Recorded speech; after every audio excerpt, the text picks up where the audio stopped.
So I'd like to invite the next artist, Heiwa Peace Band. So they're very famous, the music group invited to the peace-related events. Frequently attended in the peace event, which is in either in Okinawa or Hiroshima or Nagasaki. As you know, Hiroshima and Nagasaki, we had the nuclear bomb during the wartime, and Okinawa also we had a lot of tragic incidents during the wartime.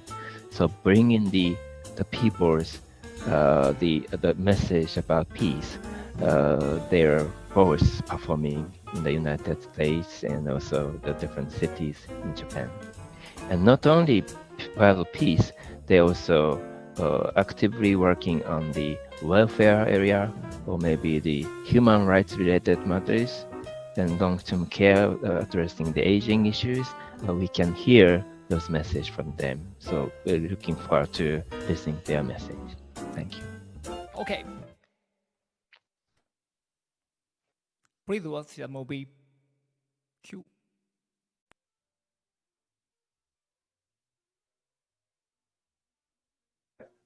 Hello. Hi. Hi, how are you?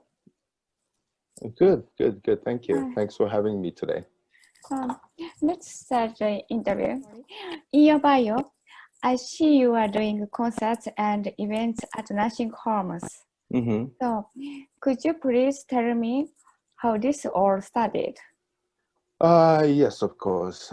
In 2008, after my mother passed away, I started taking care of my father, and we moved him into what's called assisted living facility, which is same as the nursing homes, but it's for the people who can still function on their own. And so anyway, after he started living there, I began visiting him, and I met a lot of old people, and I became friends with them. And as I got to know them, I found out they're pretty much bored because they really can't do anything. They can go out on their own. They have a library, but you can only read so many books. So that's when I thought about, oh, maybe I can maybe I can provide some entertainment for these people, and for sort of like a trial, I provided pianist, and dancers and people like that, and they seem to enjoy it so much. So I said, well, maybe I can do this regularly. And I started talking to several different nursing homes in the city, and that's how I started, and I started doing regularly from that point on. So, are you doing anything right now? Unfortunately, no, because of the corona pandemic. These facilities won't let anybody in, even the residents' family members. So since March, I haven't done anything, and but hopefully as soon as this pandemic is gone over, I like to start again. But nothing right now at this point. How about online?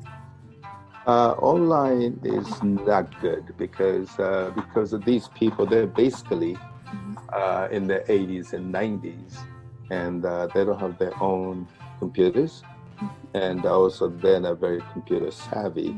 So so online is not an option right now, and also they like to get together with other residents. I don't think they will enjoy watching performance in their own room by themselves. So I'm just waiting for this pandemic's over, and so I can start doing the live performances again, not online. Do you have any plans for future nursing home events? I think so, yes. I definitely like to,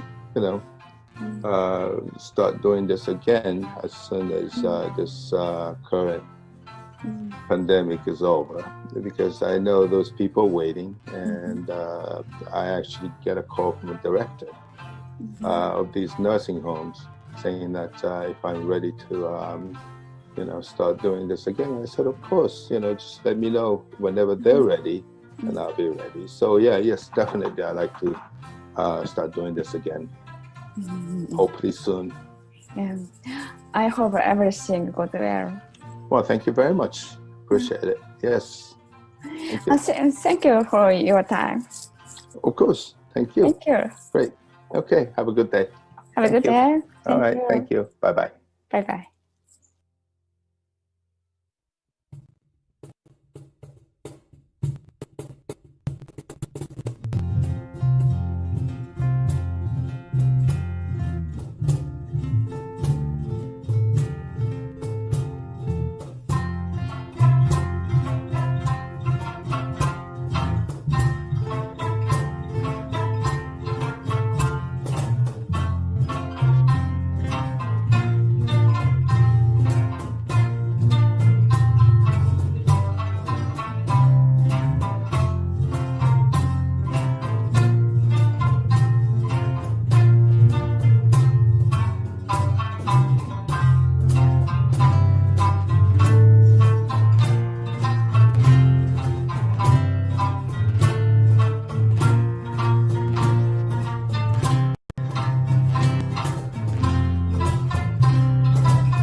Let's start the interview. So, what made you to become a monk?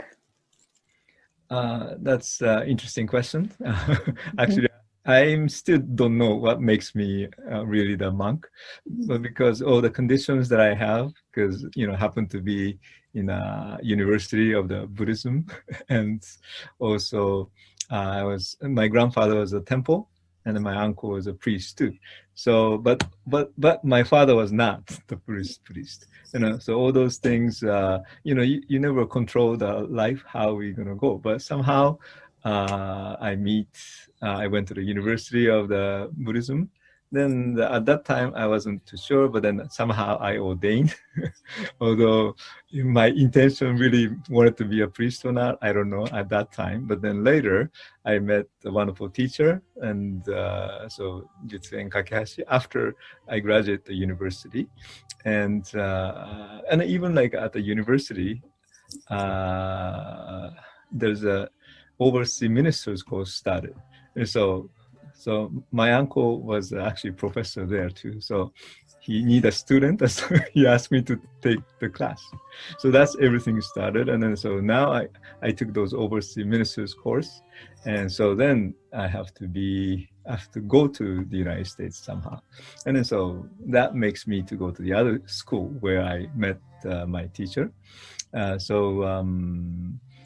Yeah, so you cannot tell one is, you know, the really cause of it, but then everything lead to lead to something, and then that lead to other thing, and then somehow I became a priest.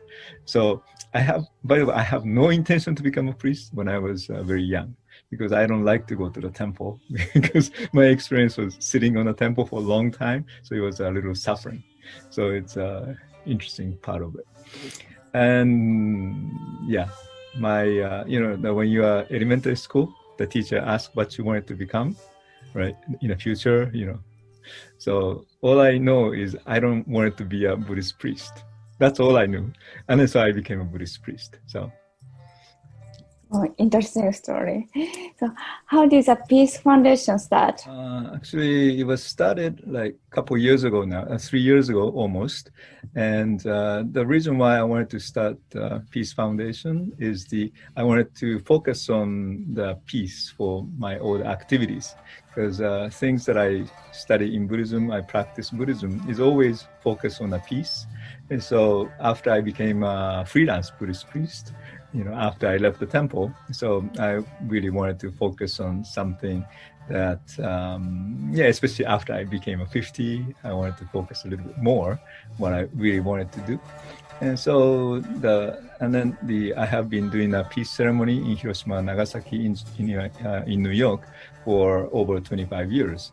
And so, one thing is I wanted to continue that tradition here. So then in order to continue to that, it would be nice to have an organization to do the ceremony every year. So that's one thing, right? And then at the same time, as I said, the Buddhism focus on the peace. So building the peace in mind and body based upon Eastern tradition or Buddhist tradition in particular would be something that I wanted to do. So that's why second meaning is to bring peace education or peace instead of reactive peace building, the proactive peace building is very important. And so that's more like an Eastern tradition. And then the third one is that I do a lot of interfaith. So then I wanted to have elements of the dialogue between different religions and different peoples and so forth. So the different cultures, of course. Right? So that's the third elements of the Peace Foundation. Okay. I see a picture of the UN behind you, and I understand you gave a speech there. What was it about? UN. Yeah, you can see around this area. Yes. Building. Behind you. Yes, this. So this, United Nations, I've been involved in different things. But one thing I always do from the Buddhist community, I gave actually talk last year in May, I guess 2019.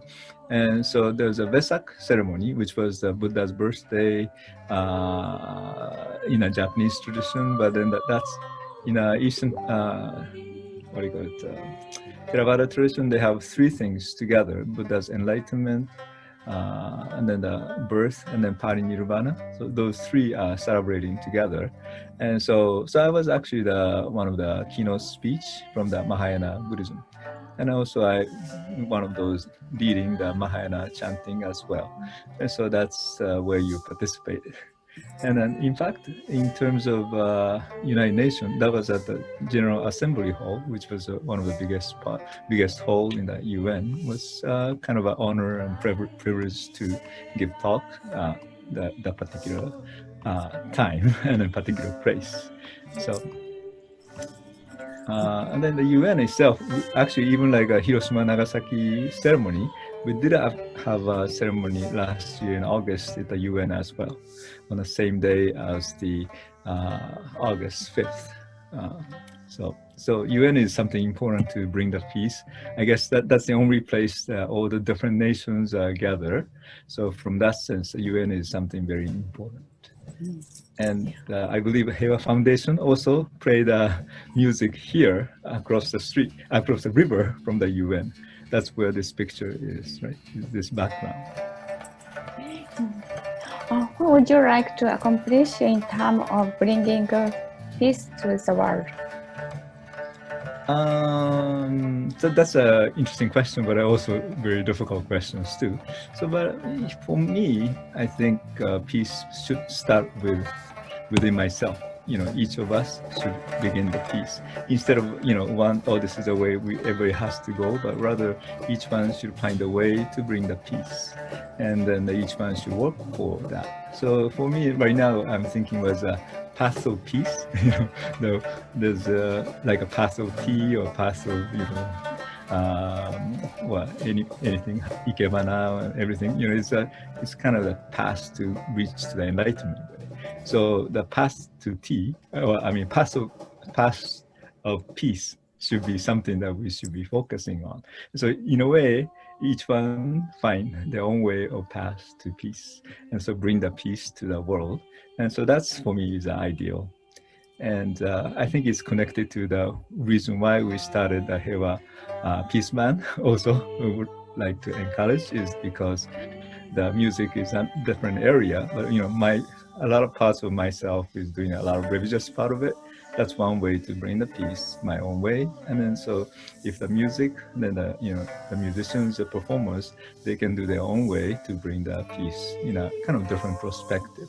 And so that's something very related to the past. So I hope you will find your own path of enlightenment, of peace, or path to peace. So Thank you very much for your time. yeah, thank you very much. Thank you very much.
終わりましたね。平和ピースバンドの皆さん。いや、すごかった。見事でした。さて、マークさん。時間が少し押してますので、好評と、ネクストアーティストの紹介をお願いします。Thank you very much. I think I myself was thinking of peace. So I cannot help thinking about peace and welfare and human rights. So we learned a lot of things through the interview. Thank you very much for taking time to have this interview and also great music. And also the Kono-san and Jun-san, Jun Nakani-san, they are supporting the Japanese musicians based in New York. So they contribute to the sustainable music career as well. So very good. Thank you.